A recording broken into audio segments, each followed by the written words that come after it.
जीवन में ऐसा कोई काम आपका। पिछली क्लास में मेरे बच्चों फिर से स्वागत है। और पिछली क्लास में हम लोगों ने क्लोज टेस्ट को सोल्व करने का एक तरीका समझा था और कुछ क्वेश्चंस आप लोगों को दिए थे और मैंने उम्मीद की कि आप लोगों ने वो क्वेश्चंस बना भी लिए होंगे।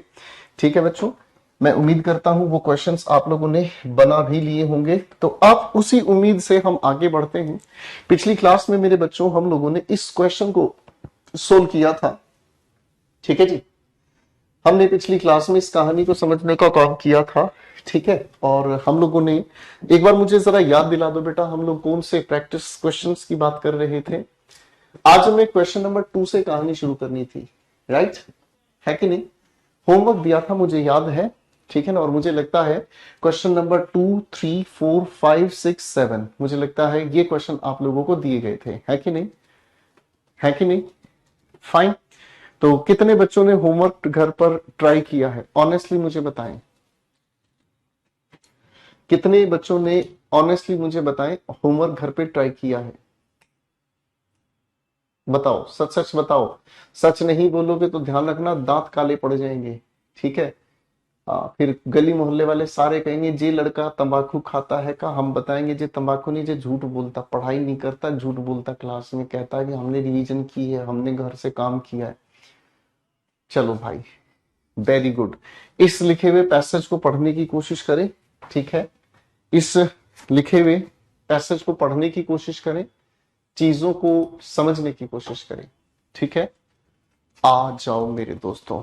ठीक है, तो सबसे पहले हम समझने का काम करते हैं। यहां लिखा क्या है हमारे सामने? Increasing, emphasising, minimising, maximising. ठीक है ना। आप अगर ध्यान से समझेंगे तो इंक्रीजिंग और मैक्सिमाइजिंग लगभग दोनों के दोनों ऑप्शन एक ही काम कर रहे हैं। ठीक है ना। लेकिन इंक्रीज की अगर हम बात करते हैं तो इंक्रीज होता है किसी भी चीज का नंबर। ठीक है ना जी, किसी भी चीज का नंबर, फाइन। लेकिन मैक्सिमाइज की अगर हम बात करते हैं तो किसी चीज के प्रभाव को मैक्सिमाइज किया जा सकता है। एम्फेसाइज का मतलब होता है जोर डालना, और मिनिमाइज नेगेटिव सेंस है अपने आप में, यानी कि किसी चीज को कम करना। ठीक है जी, ठीक है भाई। अगले ऑप्शन को पढ़ते लिखा सेलेक्ट करना है हमें। लो, कैपेशियस, सूदिंग, अलार्मिंग। अलार्मिंग का मतलब चेतावनी से भरा, सूदिंग का मतलब होता है रिलैक्सिंग, और लो का मतलब आप सभी लोग जानते हैं किसी चीज की कमी होना।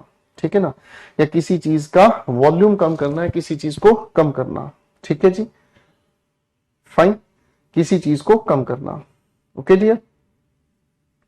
अब कैपेशियस की अगर हम बात करते हैं, हाँ बच्चों चलो कैपेशियस का मीनिंग मुझे बताओ। अब पता चलेगा ना भाई किस बच्चे ने घर पर होमवर्क किया है, किस बच्चे ने पढ़ा है। कैपेशियस का मीनिंग बताओ फटाफट से, बताओ बताओ जरा। कैपेशियस का मतलब होता है something which is large in capacity. Something which is large in capacity, यानी कि जिसके अंदर हम लोग बहुत ज्यादा कोई भी वॉल्यूम, आयतन रख सकें, उसे हम कैपेशियस कहते हैं। ठीक है जी, आगे पढ़ने का काम करते हैं। अगला ऑप्शन लिखा है क्रीड, क्लास, फ्रेटर्निटी, पर्सन्स, लोग। फ्रेटर्नी का मतलब होता है बंधुता। ठीक है जी, ये शब्द आप लोगों ने जब कॉन्स्टिट्यूशन की प्रियम्बल पढ़ी है, ठीक है ना, तो उसमें भी कॉन्स्टिट्यूशन की प्रस्तावना, जो संविधान की प्रस्तावना, उसमें भी ये शब्द आपने पढ़ा है। ठीक है जी। क्लास हम वर्ग को बोलते हैं, और क्रीड जिसमें किसी का जन्म होता है। ठीक है ना जी, ये बेसिकली एक तरीके का सिस्टम है। ठीक है ना, a system of belief, a system of belief. कोई इंसान अगर हिंदू है तो हिंदू धर्म के जो सिस्टम है उनको मानता, उसे हम क्रीड कहते हैं। ठीक है जी। अगला शब्द लिखा है हमारे सामने लूजेस, गेन्स, रिक्वायर्स, फाइंस। रिक्वायर्स का मतलब आप समझने की कोशिश करेंगे तो नीड्स हो गया। फाइंड का मतलब किसी चीज को सर्च करना। गेन और लॉस एंटोनिम है, ये अकेला नेगेटिव है, बाकी सब शब्द पॉजिटिव है। ऑप्शन 5 को देखते हैं। कोरिलेशन, सह संबंध को कहते हैं कोरिलेशन। Membership, exemption. एग्जेम्पशन का हम मतलब होता है मुक्त, मुक्त। जैसे एग्जामेशन की हम ये बात करते हैं, किसी पर कोई खर्च, किसी को कोई खर्च करना हो, किसी चीज का कोई खर्च किसी पर लागू नहीं होता, उसे एग्जामेशन कहा जाता है। जैसे उत्तर प्रदेश में आप सभी लोग जानते हैं एक बहुत जोरों शोर से चल रहे मुद्दे की जानकारी अगर हम ले, बीपीएल के लिए राशन कार्ड सिस्टम है, कंज्यूमर कार्ड है। ठीक है, तो कंज्यूमर कार्ड की अगर हम बात करें तो क्या था कंज्यूमर कार्ड कि भाई राशन सिस्टम उनके लिए वैलिड है जिनकी इनकम, जिनकी आय एक लेवल से कम है कि नहीं? तो वो क्या है, एग्जम्प्ट कर दिए जाते हैं। ठीक है, स्कॉलरशिप वो खर्च जो पढ़ाई के लिए बच्चों को दिया जाता है। पांच ऑप्शंस को पढ़ने के बाद हमें समझ में आया सारी वोकैबुलरी पॉजिटिव नेगेटिव के मीनिंग पर घूम रही है। पैसेज पढ़ना शुरू करते हैं दोस्तों, पैसेज पढ़ना शुरू करते हैं और सबसे पहले लिखा है the importance of physical exercise in blank, the incidence of heart attacks can not be under estimated. Incident को ही इंसिडेंट्स में कन्वर्ट किया है, छोटी छोटी घटनाओं को इंसिडेंट कहा जाता है। ठीक है, और जो महत्वपूर्ण बात है किसकी, फिजिकल एक्सरसाइज यानी कि शरीर से संबंधित एक्सरसाइज करना in blank incidents of heart attacks can not be under estimated. Under estimated, estimate होता है अनुमान लगाना, अंडर एस्टिमेट का मतलब होता है कम अनुमान लगाना या किसी चीज को कम आंक लेना। ठीक है ना, जैसे अगर हम कहें कोई छोटी हाइट का इंसान है, कोई छोटी हाइट का इंसान है, तो बड़ी हाइट वाला इंसान जो है ना वो छोटी हाइट वाले को सोचता है भाई ये भी क्या लड़ेगा मुझसे, ये है अंडर एस्टिमेट करना। ठीक है ना, गलत आकलन कर लेना। The rise of heart attacks has been attaining blank proportion in recent times causing grave concern. देखो बच्चों, ग्रेव के दो मीनिंग होते हैं, दोनों मीनिंग ध्यान से लिख लीजिएगा। नाउन की तरह से अगर आप इसे यूज करते हैं तो इसका अर्थ निकलता है कब्र, कब्र सभी जानते हैं जहां मुर्दे दफनाए जाते हैं।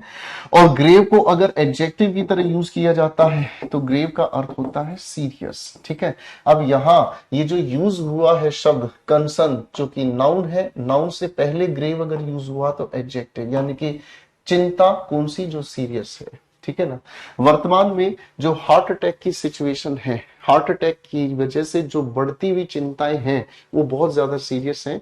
आगे लिखा है specially to the medical blank walking is the best mode of physical exercise. चलना अपने आप में सबसे अच्छी एक्सरसाइज है। Which blank no equipment, equipment क्या होता है,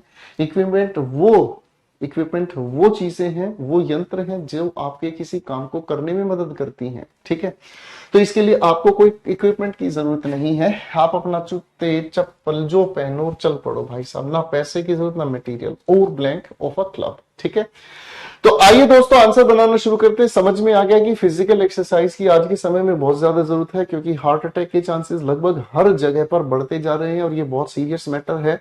सबसे आसान एक्सरसाइज के बारे में जिक्र कर दिया और वो है वॉकिंग। आंसर बनानी शुरू करते हैं जी। पहला सवाल, the importance of physical exercise in blank incidents of heart attacks can not be under estimated.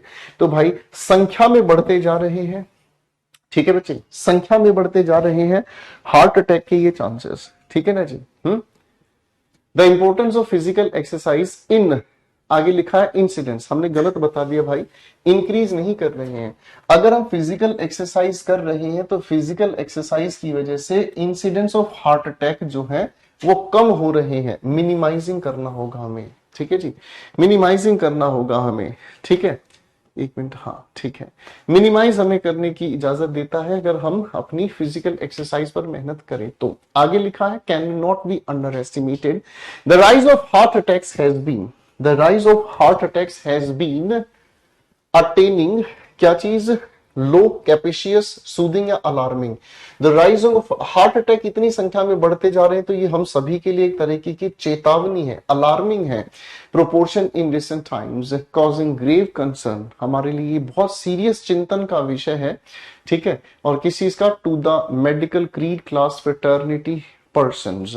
तो मेडिकल कैटेगरी से जो जुड़े हुए लोग हैं, मेडिकल कैटेगरी से जो जुड़े हुए लोग हैं उनकी बात अगर कही जाए तो क्लास नहीं कहेंगे, क्रीड नहीं कहेंगे, पर्सन्स नहीं करेंगे, फ्रेटर्निटी, यानी कि जो लोग मेडिकल प्रोफेशन से जुड़े हुए हैं उन सभी डॉक्टर्स को। देखो बच्चों इस बात को समझने की कोशिश कीजिएगा, टीचर्स की अपनी कम्युनिटी है, टीचर्स की अपनी कम्युनिटी है, तो टीचर्स के बीच आपसी जो मेल भाव है उसे हम फ्रेटर्निटी कहेंगे। ठीक है, उसे हम फ्रेटर्निटी कहेंगे। सिनोनिम अगर हम कहें तो सिनोनिम, मेरे साथ एक बार सारे बच्चे लिखकर दिखाएंगे, सिनोनिम पूछा जाता है फ्रेटर्निटी का, स्पेलिंग होगी ब्रदर्न। क्या होगी सिनोनिम की स्पेलिंग, ब्रदर्न, जिसे हम बंधुत्व की भावना कहते हैं। ठीक है, ब्रदर्न। ठीक है जी, ओके। चलिए भाई, ठीक है, तो यहाँ फ्रेटर्निटी की बात है। इसका मतलब एक और निकलता है जिसे हम कहते हैं मेंबर ऑफ सेम प्रोफेशन। अब आपके लिए ज्यादा सटीक हो जाएगा आंसर बनाना, ठीक है बच्चे। चलिए, medical fraternity, walking is the best mode of physical exercise which loses gains requires finds. तो सबसे अच्छा आंसर क्या होगा? विच रिक्वायर्स, ठीक है ना, जिसको किसी भी चीज की जरूरत नहीं है। फोर्थ के लिए बेटर आंसर होगा which requires nothing at all, no equipment material और ब्लैंक ऑफ अ क्लब। क्या कहेंगे? कोरिलेशन, किसी भी मेंबरशिप की ही बात करेंगे भाई। किसी भी क्लब को अगर आप ज्वाइन करेंगे तो वो क्लब आपको मेंबरशिप ही तो देगा, ठीक है। चलो बेटा फटाफट से स्कोर बता दो, फटाफट से अपना स्कोर बता दो। क्या स्कोर रहा आप लोगों का? 5 क्वेश्चंस में से क्या आपने बनाने की कोशिश की? फिर अगला क्वेश्चन हम डिस्कस करेंगे। पेपर में आसान लेवल ही आता है। सबसे बड़ी बात क्या है? आपका अगर तरीका सही है, आपने अगर अपना तरीका सुधार लिया, पहले ऑप्शंस को अच्छे से पढ़ लो, फिर क्वेश्चन को पढ़ो, थीम जचा लो और उसके बाद आंसर बना लो, फिर आसानी से बन जाता है, कोई दिक्कत नहीं। और धीरे धीरे स्पीड अपने आप इंक्रीज होती चली जाती है। Caught, catch, catches, have spot, आप सारी की सारी बातों को अगर ध्यान से देखोगे तो ये सभी के सभी ऑप्शन टेंस की बात कर रही हैं। ये आपके सामने past indefinite, present indefinite, present indefinite, present perfect tense. अगला है ईदर, सो, ऑल्सो, हावेवर, सभी अपने आप में एडवर्ब्स हैं, ठीक है जी, सभी अपने आप में एडवर्ब्स हैं। अरेंजमेंट कहां किसकी हो उसको हम देखेंगे। हावेवर की अगर हम बात करें तो इसका अर्थ निकल कर आता है फिर भी, ठीक है। इसकी अगर हम बात करें भी, इसकी अगर हम बात करें भी, और इसका अर्थ अगर हम निकालें तो इसलिए, ठीक है ना जी। कभी कभी इसका अर्थ एक और निकल कर आता है, दैट इज कॉल्ड बहुत। आगे पढ़ते हैं। फॉर, बाय, विद, फ्रॉम, सभी प्रेपोजिशन है। सभी प्रेपोजिशन देखेंगे कहां कौन सी प्रेपोजिशन फिट होती है। पेजेस, शीट्स, पार्ट्स, वर्ड्स, बहुत अच्छे शब्द हैं। पेजेस, शीट्स, पार्ट्स, वर्ड्स, ठीक है जी, यानी कि कुछ पढ़ाई से संबंधित है ये। ऊपर अगर इस चीज के बारे में कही है बात तो 5 option, saying, acting, telling, asking, ये सभी के सभी अलग अलग एक्शंस हैं। ये सभी के सभी अलग अलग एक्शंस हैं। आप जब भी किसी इंसान को बताने का काम करें, ठीक है जी, आइडियल टाइम क्या होना चाहिए क्लोज टेस्ट को अटेम्प्ट करने का? आइडियल टाइम अगर हम नॉर्मल तरीके से बात करें, बच्चों ध्यान से समझना, आइडियल टाइम अगर हम नॉर्मल तरीके से बात करें, चलो मैं आपको मेंस के एग्जाम की बात कराता हूं। आप अपनी टाइम मैनेजमेंट खुद भी बना सकते हैं। जैसे मेंस के पेपर में 200 क्वेश्चन आते हैं इंग्लिश के, 2 घंटे का समय होता है, ये हो गई मिनट और ये हो गई सेकंड। आप इसको कैलकुलेट कर लो तो आपको एक क्वेश्चन का हिसाब मिल गया 36 सेकेंड्स, ठीक है। प्रीलिम्स में आ जाओ बेटा। प्रीलिम्स में आप लोगों के पास 60 मिनट का समय होता है, 100 क्वेश्चन होते हैं, यही है भाई। 60 क्वेश्चन हो गए, सॉरी, 1 घंटे का हिसाब 60 मिनट हो गए और 100 क्वेश्चन हो गए, ठीक है ना। अब इसकी कैलकुलेशन आप निकालोगे, 2 तिया 6, 2 पंजे 10, ठीक है। तो पहले 1 मिनट रुको भाई, इसको तो और भी हमें कैलकुलेट उल्टा कर दिया हमने। 100 क्वेश्चन होंगे आपके पास, 60 मिनट और 60 सेकंड, तो ये कट कटा के वहीं पर पहुंच गए 36 सेकंड्स। तो एक क्वेश्चन को करने के लिए 36 सेकंड्स की जरूरत है। 36 सेकंड्स के हिसाब से अगर मैं 5 क्वेश्चंस की बात करूं तो 180 सेकंड, कुल मिलाकर 3 मिनट का समय आ गया भाई। अब 3 मिनट का समय, 3 मिनट का समय मुझे लगता है बहुत होता है, ठीक है। मेरी बात समझ लें। एक बुद्धिमान इंसान कह रहा है सर क्वेश्चन बेस पर सेट बनाओ, भगवान इसकी आत्मा को शांति दे। ये वो इंसान है जो पिछली क्लासेस अटेंड नहीं करते हैं और महात्मा बुद्ध होकर अगली क्लास में आके ज्ञान झाड़ने लग जाते हैं। गधे, ये पेपर से लिए गए क्वेश्चन है, ठीक है जी। अब भाई दिमाग लगाते हैं, ठीक है। थैंक यू गौरव भाई, थैंक यू। ये सारे एक्शंस हैं। चलो बेटे अब इन सारी बातों को समझने का काम करते हैं। चलो, हम तो उनसे परेशान है जिनके लिए इतना करने के बाद भी वो ज्ञान झाड़ने आ जाते हैं जी, ये भी कराओ, वो भी कराओ, ऐसे भी कराओ, वैसे भी कराओ, पेड़ पे एक हाथ से लटक कर और बंदरों की तरह चिल्ला के भी दिखाओ तब मैं पढ़ूंगा। हमें तो ऐसे लोगों के लिए बहुत बुरा लगता है भाई, इनके लिए और क्या करें, ठीक है ना। इनके लिए और क्या करें भाई साहब, इनके लिए तो जितना कर लो उसमें भी इनको सब्र नहीं है। हद है भाई। आओ भाई दिमाग लगाते हैं। चलिए, how should one read a story to a child?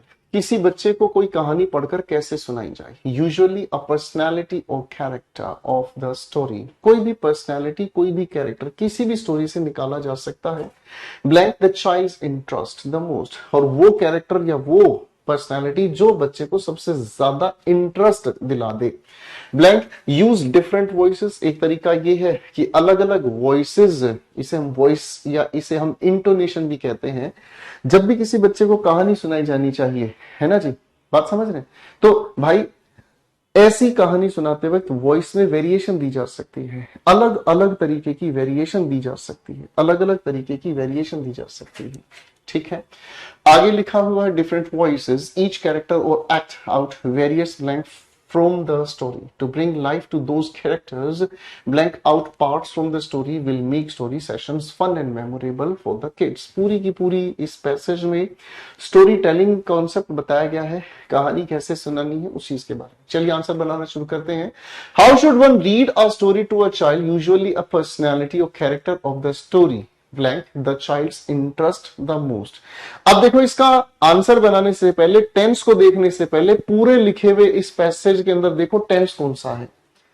इस पूरे के पूरे पैसेज के अंदर देखो टेंस कौन सा यूज किया गया है। आप अगर ध्यान से समझेंगे तो टेंस की बात यहां फ्यूचर की बात कही गई है, हाँ है ना?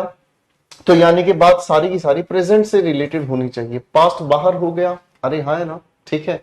सिंगुलर सब्जेक्ट होने की वजह से कैच भी बाहर हो गया है जी। हैज कॉट कंप्लीटेड एक्शन को बताता है, तो भाई प्रेजेंट इंडेफिनिट के अकॉर्डिंग, सिंगुलर सब्जेक्ट के अकॉर्डिंग कैचेज होना चाहिए। ठीक है जी, क्लियर है, फाइन। चलिए भाई आगे पढ़ते हैं, आगे क्या लिखा है। ठीक है, यूजुअली पर्सनालिटी और character of the story catches the child's interest the most. ठीक है, आगे क्या लिखा है? Blank the use different voices blank each character और एक्ट वेरियस। तो आप सभी लोग जानते हैं कि यहां ये एडवर्बियल फंक्शन फेल हो गया है। यहां अगर और यूज हुआ है तो इस और का पेयर हम किसके साथ बनाएंगे? है बच्चे, है बेटे, इस और का पेयर किसके साथ बनाएंगे? हैं जी, आप कहोगे सर इस और का पेयर हम ईदर के साथ बनाकर चलेंगे। ठीक है जी, इस और का हम पेयर किसके साथ बनाकर चलेंगे? ईदर के साथ। आंसर बनेगा either use different voices of, एक मिनट कहां भाग गया भाई, हाँ बिल्कुल ठीक जा रहे हैं। Either use different voices blank each character और act out various. Third answer भी बीच में ही हमें फंसाना है, थर्ड आउट भी हमें बीच में ही फंसाना है। डिफरेंट वॉइसेस क्या करेंगे? बाय बिल्कुल नहीं होगा, ठीक है, बाय बिल्कुल नहीं होगा, विद नहीं, फ्रॉम नहीं, फॉर। ठीक है जी, क्या लिखा जाएगा? Different voices for each character, her character के लिए, हर कैरेक्टर के लिए अलग अलग वॉइस होनी चाहिए। Act out various, act out various pages, sheets, parts या वर्ड्स फ्रॉम द स्टोरी। ठीक है, तो पेजेस की बात नहीं होगी, शीट्स की बात नहीं होगी, पार्ट्स या वर्ड्स में से कोई एक आंसर होना चाहिए। पार्ट्स या वर्ड्स में से कोई एक आंसर होना चाहिए और पार्ट्स होना चाहिए, क्योंकि जब स्टोरी आप किसी भी इंसान के सामने पढ़ रहे हो तो स्टोरी का एक पार्ट अलग तरह से बोला जाए, दूसरा पार्ट अलग तरह से बोला जाए, तो बच्चों को इंटरेस्ट लेने का मजा आता है। ठीक है, आगे क्या लिखा हुआ है? Various parts from the story to bring life to those characters, to bring those life those to characters. आगे लिखा हुआ है blank out parts from the story will make story sessions fun and memorable. ठीक है, saying out, acting out या telling out या asking out. तो भैया क्या कहना सेंसिबल होगा?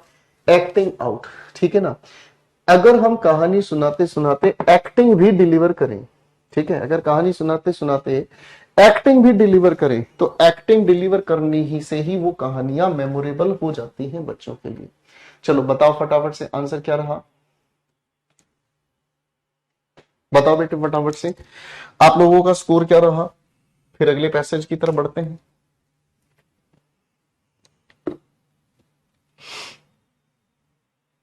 शाबाश, चलिए अच्छी कोशिश है, अच्छी मेहनत है आप सभी की कि आप अच्छा परफॉर्म कर रहे हैं। ठीक है, एक ओंकार सर जी, एक ओंकार मेरे भाई।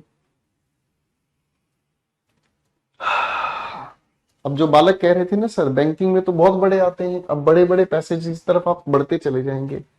देखो ऐसा नहीं है, आपने जब गाड़ी चलानी सीखी, आपने जब बाइक चलानी सीखी, तो आपने कभी ये नहीं सोचा था कि मैं हाईवे पर चला पाऊंगा या नहीं चला पाऊंगा, रोड गड्ढे वाले होंगे तो चला पाऊंगा। मेन बात आप चलाने का कॉन्फिडेंस डेवलप करें, समझ रहे?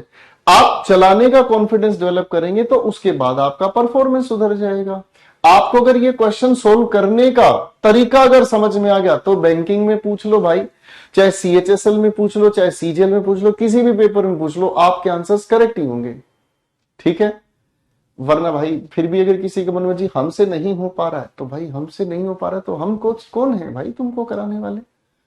जब तुम्हारे अंदर से सारी कैरेक्टर की फीलिंग ही मर गई कि हम कुछ नहीं कर सकते, तो फिर हम कुछ करा ही नहीं सकते भाई, सीधी बात है कि नहीं? ये तो वो कर पाएगा भाई जिसके अंदर ये इच्छा है। क्यों नहीं होगा सर, मैं पढ़ूंगा आपके साथ मिलके, बिल्कुल होगा। क्वेश्चन पर आ जाओ, number 1। Many, much, all, few बहुत अच्छे शब्द हैं, सभी के सभी संख्या को बताने वाले या मात्रा को बताने वाले एडजेक्टिव्स हैं। मैनी प्लूरल काउंटेबल नाउन के लिए यूज होता है, ठीक है। मच अनकाउंटेबल नाउन के लिए, फ्यू नेगेटिव सेंस के लिए यूज होता है। आपने जहां पढ़ा है वो चीज थोड़ा सा याद रखने की कोशिश करना, ठीक है भाई। आगे जो आप कहना चाहें, ऑल का मतलब होता है सभी, ठीक है। आगे पढ़ते हैं। ओन, टू, एट, फोर सभी की सभी प्रेपोजिशंस हैं, ठीक है। प्रेपोजिशन में कैसे काम करेंगे वो समझेंगे हम। बाई, फ्रॉम, ऑफ, आउट फिर से प्रेपोजिशन है। आगे लिखा है वन, अ, द, एन, ठीक है जी। अब देखो ये बड़े गजब का खेल है, ठीक है ना। ये तीनों आर्टिकल्स हैं। अरे हाँ, इसको हम यूज करते हैं जनरल सेंस में, इसको यूज करते हैं जनरल सेंस में, ये यूज हुआ स्पेसिफिक सेंस में, ठीक है ना। अर्थ इसका भी एक है, अर्थ इसका भी एक है। वन की अगर हम बात करते हैं तो ये किसी चीज की संख्या बताता है, एक, ठीक है जी। अगर आप किसी इंसान को जाकर ये कहते हैं, अगर किसी इंसान को आप जाकर कहते हैं गिव मी अ पेन, और फिर आप किसी इंसान को कहते हैं गिव मी वन पेन, तो दोनों बातों में माइनर सा फर्क है। अगर आप किसी इंसान को जाकर ये कहते हैं, अगर आप किसी इंसान को जाकर ये कहते हैं गिव मी अ पेन, कोई भी पेन दे दो, क्या फर्क पड़ता है? कोई भी पेन दे दो, लाल, हरा, काला, कोई भी दे दो। लेकिन जैसे आपने कहा गिव मी वन पेन, तो आप उसे स्पेसिफिक बता रहे हैं कि मुझे जो भी पेन चाहिए उसकी संख्या एक है, ठीक है भाई। खैर देखेंगे ऑप्शंस में क्या है। ऑन, अक्रॉस, एट, विद सब प्रेपोजिशंस है। चलो भाई, प्रेपोजिशंस के ज्यादा ऑप्शंस दिए गए हैं, और मैंने आपको बताया भी था पिछले सेशन में कि प्रेपोजिशन ज्यादा फंसाती है क्लोज टेस्ट में, ठीक है जी। आओ बच्चों दिमाग लगाते हैं। लिखा है इफ यू थॉट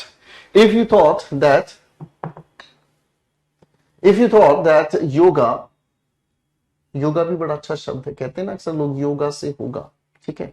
आओ, if you thought that yoga was all about bending and twisting your body in odd shapes, अगर आपको ये महसूस हुआ था, पास्ट की बात कर रहा है, कि योगा का मतलब है कि आप अपने शरीर को ट्विस्ट करेंगे, बेंड करेंगे, उल्टी सीधे आकार में, कि ऐसे करेंगे, वैसे करेंगे, ये करेंगे, इट इज टाइम, ये सही समय है टू रीथिंक, आपको दोबारा से सोचना होगा।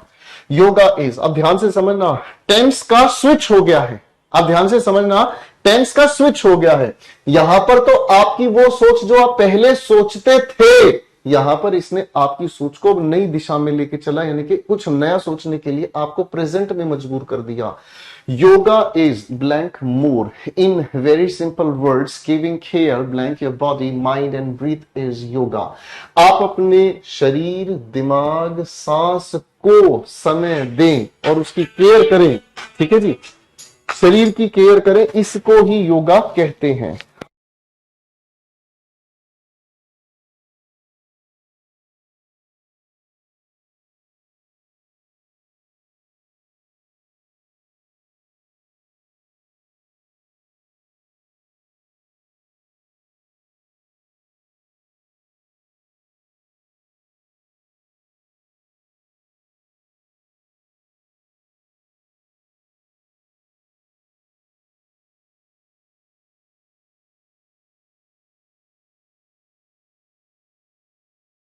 आओ बच्चों आगे पढ़ते हैं, अभी रुको मैं पढ़ रहा हूं, ठीक है ना। तो केयर किस चीज का करना है? शरीर का, दिमाग का और सांसों का, ठीक है।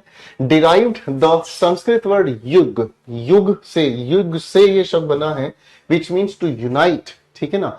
जिसका मतलब है जोड़ना, इंटीग्रेट, आपस में एक दूसरे के साथ शामिल कर देना। योगा ब्लैंक लिखा है is 5000 year old Indian body of knowledge. Yoga is all about harmonising. Harmonise का मतलब होता है समन्वय स्थापित करना। हार्मोनाइज का मतलब होता है मेरे बच्चे क्या चीज, समन्वय स्थापित करना, कि आपका वो कहते हैं ना सद चित्त आनंद तीनों एक साथ मिल जाए। ठीक है ना जी, बात समझ रहे। ऋतु का पूछना है सर क्वेश्चन कहां से करने हैं। आप कहीं से भी कर सकते हैं जहां आपको मन करे। आप कोई भी प्रीवियस ईयर बुक ले लो, ठीक है, द इंग्लिश एक्यूमेन लो, आपको जहां से मन करे वहां से कर लो। ठीक है, फाइन, आगे पढ़ते हैं भाई। To unite or integrate, yoga is a 5000 year old Indian body of knowledge. Yoga is all about harmonizing the body, mind and breath through means of various breathing exercises. Yoga poses, आसन जिसे हम कहते हैं, ठीक है, and meditation. चलिए दोस्तों answer बनाना शुरू करते हैं। ठीक है, आंसर बनाना शुरू करते हैं। क्वेश्चन 1 हमारे सामने कहता है इफ यू थॉट। अब हम आंसर बनाना शुरू करते हैं। अब हम इसका आंसर बनाना शुरू करते हैं।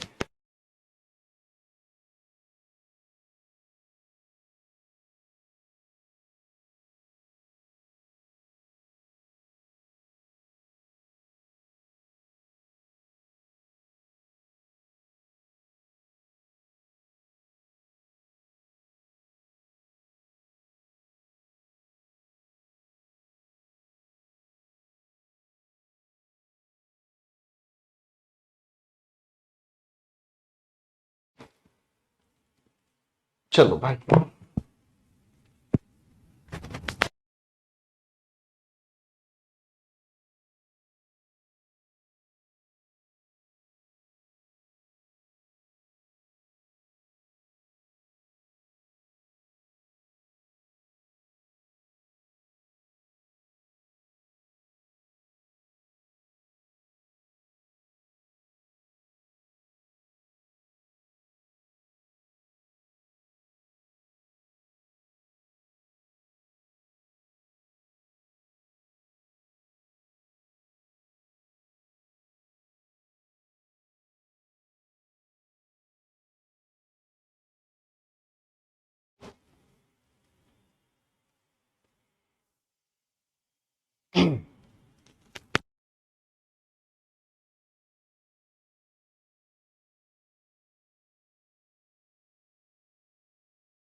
चलिए चलिए, आवाज आ रही है बच्चों।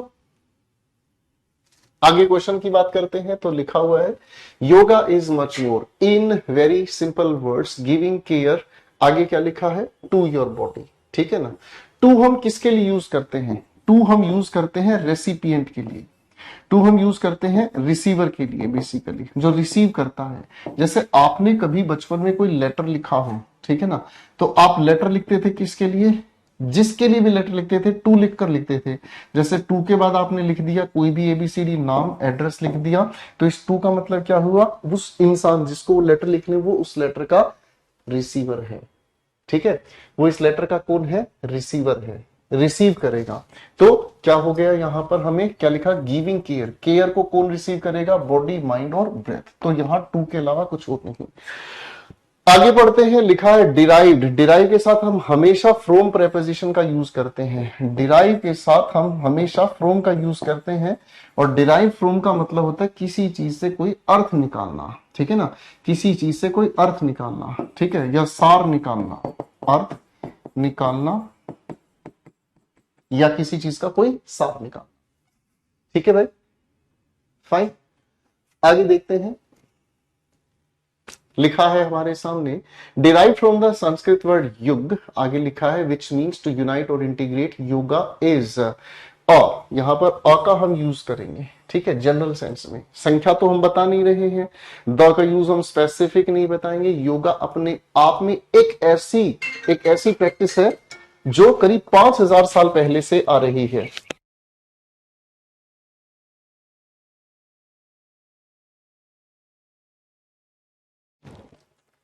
ठीक है भाई, आगे पढ़ने का काम करते हैं। तो फिफ्थ का आंसर बनाना है आप लोगों को। Body yoga is all about harmonising the body blank mind and breath through means of various breathing exercises, yoga, poses, asanas and meditation.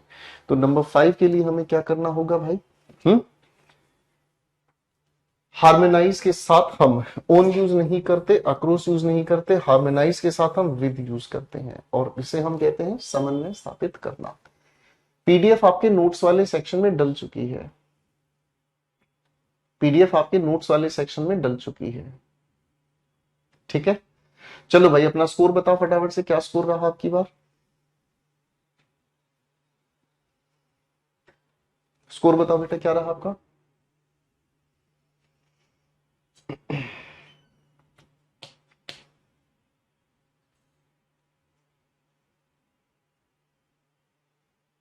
चलिए जी, अगले क्वेश्चन की तरफ बढ़ते हैं। कॉम्प्रीहेंशन 5, पहले सारे ऑप्शंस पढ़ने शुरू करेंगे इसके भाई।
आओ भाई आंसर बनाना शुरू करते हैं।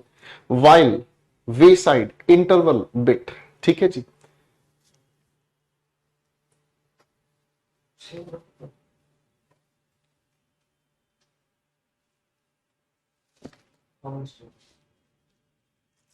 ऑप्शंस पढ़ो बेटा।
चलिए जी, आप लोगों ने ऑप्शंस पढ़ लिए हैं, अपनी तरफ से ऑप्शंस को पढ़ने का प्रयास किया, ये बड़ी अच्छी बात है। अब मैं आपके साथ मिलकर इस क्वेश्चन को सोल्व करूंगा। लिखा है, the greedy man rushed home to tell his wife and daughter about his wish, all the blank touching the objects in his path and watching blank convert into gold. Once he got home, his daughter to greet him as soon as he bent to scoop her up in his arms. बहुत अच्छा expression है, इसको ध्यान से समझना। Scoop her up, जैसे आपके पास कोई छोटा बच्चा दौड़कर आता है, आपके पास कोई छोटा बच्चा दौड़कर आता है, तो आप क्या करते हैं, आप झुकते हैं और उस बच्चे को दोनों हाथों से गोदी लेकर और अपने, बात समझ रहे, this is called scoop up. Fine. Once he got home, his daughter blank to greet him. As soon as he bent to scoop her up in his arms, she turned into a golden statue. यहां तक बात हमें समझ में है कि किसी लालची इंसान को अब ये पता चला कि वो जिसे छूता है उसकी इच्छा पूरी हुई, जिसे वो छुएगा वो सोने का बन जाएगा, ठीक है ना।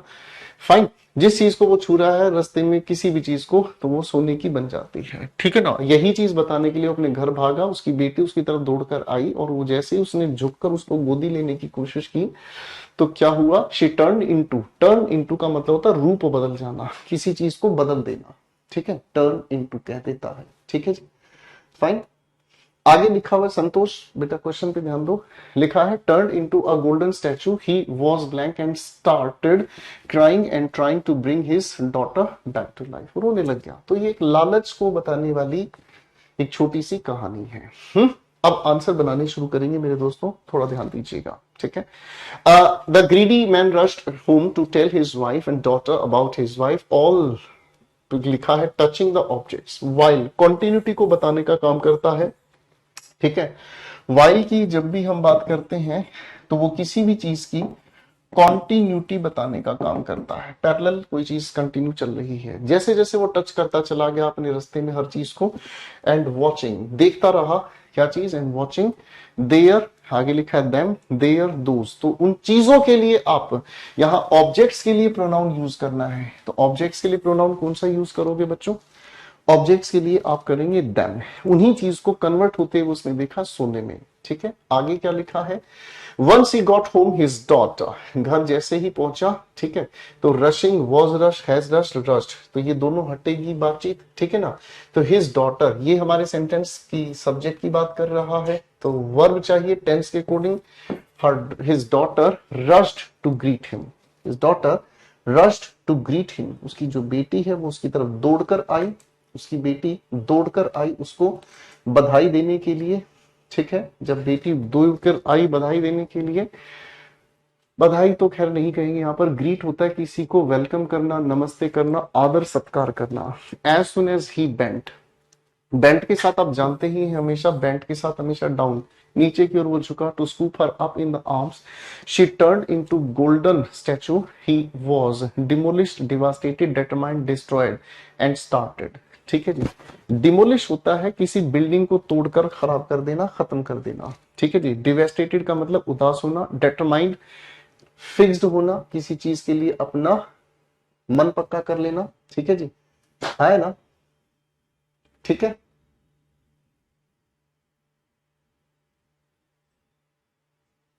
चलिए भाई, तो आपकी तरफ से करेक्ट आंसर कौन सा हो गया, डिवेस्टेटेड, ठीक है।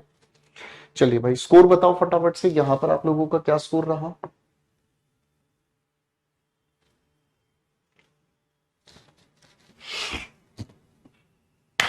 कॉम्प्रिहेंशन नंबर 6 पर हम पहुंच गए हैं। ये आपके होमवर्क का आखिरी क्वेश्चन था आज का, डिस्कस करते हैं। हमारे सामने पहले सभी ऑप्शंस को हम पढ़ लेते हैं। लिखा है were, are, had been, will be, ये सभी की सभी जानकारी हम लोगों को टेंस की दी जा रही है, ठीक है। एक एक करके आगे बढ़ते हैं बच्चे। आगे लिखा है सेंसेस, चार्ज, वर्थ, मीनिंग्स। देखो ये जो लिखा ना मीनिंग्स, बहुत मुश्किल से ही देखने को मिलता है। पांचों करेक्ट है, 5 आउट ऑफ 5। आप सभी का स्कोर देखकर एवरेज निकल कर आ रही है करीब 4 या 5, लगभग सभी के ठीक हैं। मतलब जो क्वेश्चंस हैं वो 4 या 5 आप लोगों के सभी ठीक हैं। जिनके 2 ठीक हैं, 3 ठीक हैं, वो थोड़ा समय दें अपने आप को और रिवीजन करें। डिटरमिन का मतलब होता है किसी चीज के लिए दृढ़ निश्चय करना, ठीक है। डिटर्मिनेशन के लिए कहें तो दृढ़ निश्चय करना। Fine. Sense, charge, worth, meanings, ठीक है ना। देखो ये जो मीनिंग्स शब्द है ना, ये ग्रामेटिकली और डिक्शनरी वाइज ये शब्द अपने आप में ठीक नहीं है, ठीक है ना। फाइन, ठीक है जी। आगे देखते हैं, नेक्स्ट ऑप्शन देखते हैं क्या कहता है। नेक्स्ट ऑप्शन कहता है whether, whatever, whichever, however, ठीक है। इन सभी की हिंदी बता देता हूं। जब वेदर की हम बात करते हैं तो वेदर हमारे सामने एक चॉइस क्रिएट करता है, ठीक है। विच एवर का मतलब होता है कोई भी, ठीक है। वॉट एवर कुछ भी, ठीक है। हाउ एवर फिर भी, ठीक है जी। आगे पढ़ते हैं, डिस्टिंग्विश्ड, रिकॉग्नाइज्ड, नोटिस्ड, नोन, ठीक है। अब डिस्टिंग्विश्ड का मतलब होता है किसी चीज के अंदर हम डिफरेंस बताने की कोशिश करते हैं और इसी चीज को बताने के लिए हम कहते हैं डिफरेंशिएटेड, ठीक है। इसी चीज को हम कहते हैं क्या चीज, डिफरेंशिएटेड, ठीक है। आगे देखते हैं भाई, लिखा है हमारे सामने बूथ, कोच, बस, रेल। देखो बूथ बेसिक वो जगह, वो स्थान, वो हिस्सा जहां पर आप अपनी किसी भी ट्रेवल की टिकट बुक कराते हैं या आप अपनी टिकट्स खरीदते हैं। कोच ट्रेन के डिब्बे को कहा जाता है, रेल इसे कहा जाता है जिस पर ट्रेन चलती है। ये रेल है भाई, बस आप सब जानते हैं, ठीक है जी। आओ भाई अपने आंसर्स बनाने की कोशिश करते हैं, ठीक है। चलो भाई अब इसको समझने का काम करते हैं। There is always something to so fascinating, fascinating का मतलब होता है अट्रैक्टिंग, चार्मिंग, फैसिनेटिंग जो आपको अट्रैक्ट आकर्षित करती है। देर is always something so fascinating about the trains and journeys. आप ट्रेन की बात करें चाहे आप जर्नी की बात करें, हमेशा इसमें कुछ ना कुछ अट्रैक्टिव होता ही है। journeys. They are blank certain symbols and signages inside and outside of the train. Train की घटना है तो ट्रेन वाला कोच शब्द बिल्कुल सही चलेगा। तो भाई ट्रेन के अंदर और ट्रेन के बाहर ऐसे सिंबल्स और साइनेजेस हैं जो हमेशा आपको बड़े मजेदार लगेंगे। The blank of most of them might not be known to everyone. और ऐसे कई सारे सिंबल्स होंगे जिनको हर कोई नहीं जानता है, ठीक है। Blank you are a frequent traveller, अगर आप रिपीटेडली कहीं आते जाते हैं या नहीं आते जाते हैं, you may have blank the letter X और a cross mark on the back of the last. जब भी ट्रेन का आखिरी डिब्बा आप देखोगे तो उसमें एक बहुत बड़ा एक्स बना हुआ होता है, ठीक है जी। फाइन, अनीश को हटा दीजिएगा सर।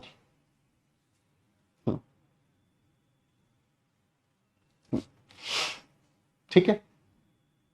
हाँ हाँ, जो पढ़ाया जा रहा है इनसे इसका मतलब नहीं है, इसको वोकैब की क्लास का बताओ। कोई नहीं बेटे, टाइम पास कर दो बेटा अनीश, ठीक है ना। हाँ, एक साहिल यादव को भी देखना बेटा। इस बैच में जो भी टाइम पास करने वाली बात करें ना सर, उसको थोड़ा सा फिनाइल पिला दो, ठीक है। हाँ जी बच्चे, तो ये तो अपने आप में एक जेन्युइन सवाल है भाई। ट्रेन के कई सारे ऐसे सिंबल्स होते हैं जो हमें पता ही नहीं चलता। कई बार क्या होता है, ट्रेन के डिब्बे के ऊपर आप देखोगे एक पीली पट्टी होती है और उसमें इस तरीके की लाइन खींची हुई होती है, भगवान नहीं जाने क्या मतलब होते हैं इनके। खैर, आओ भाई आंसर बनाने की कोशिश करते हैं, ठीक है। आओ दिमाग करते हैं। पता नहीं डेंजर का साइन होता है, किस चीज का साइन होता है, हमारी तो समझ में इतना आता है, हमें लगता है इसके बाद ट्रेन नहीं बचेगी, ठीक है। आंसर बनाना शुरू करते हैं। There is always something so fascinating about trains and journeys.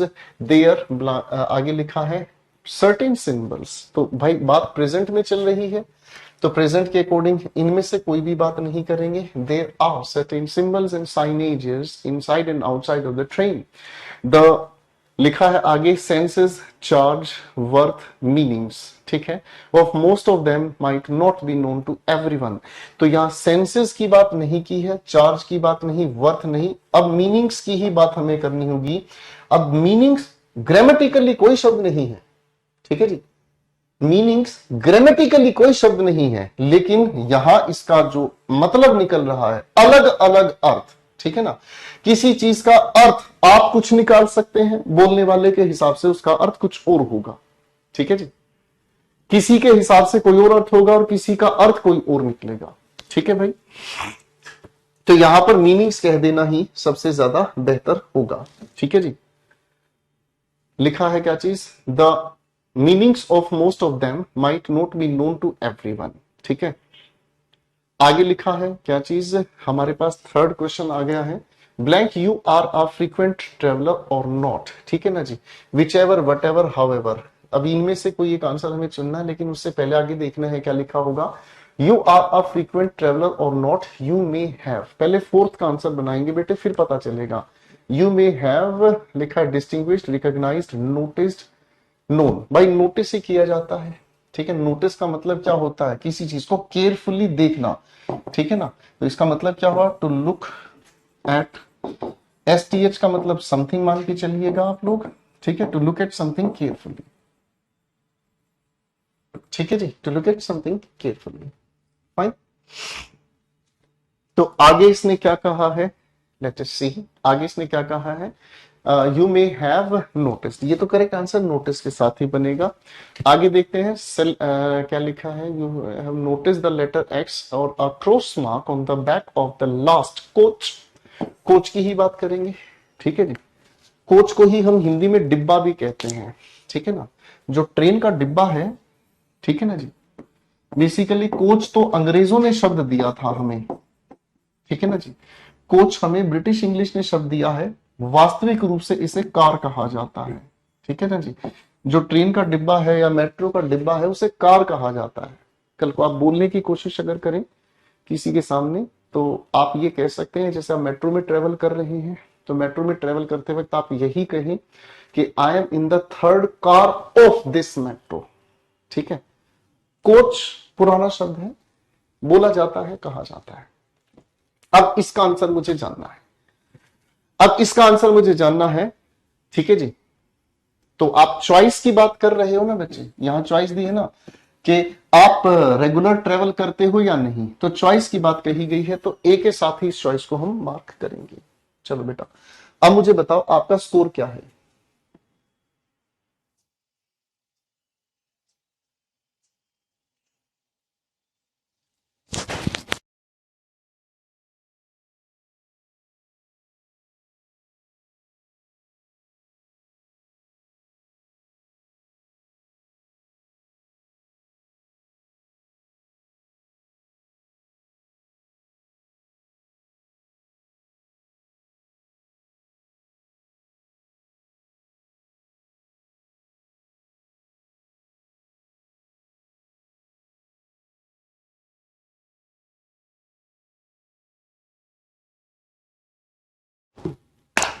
ठीक है अमन, चेक करवा देता हूं बेटा।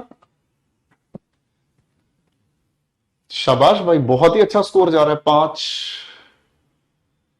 गलत हो रहे हो तो क्या हुआ अभिषेक, रिवीजन करना, दोबारा से सारी की सारी PDF सोल्व करना यार। ऑल करेक्ट, शाबाश आशीष बेटे, वेरी गुड, बहुत बढ़िया।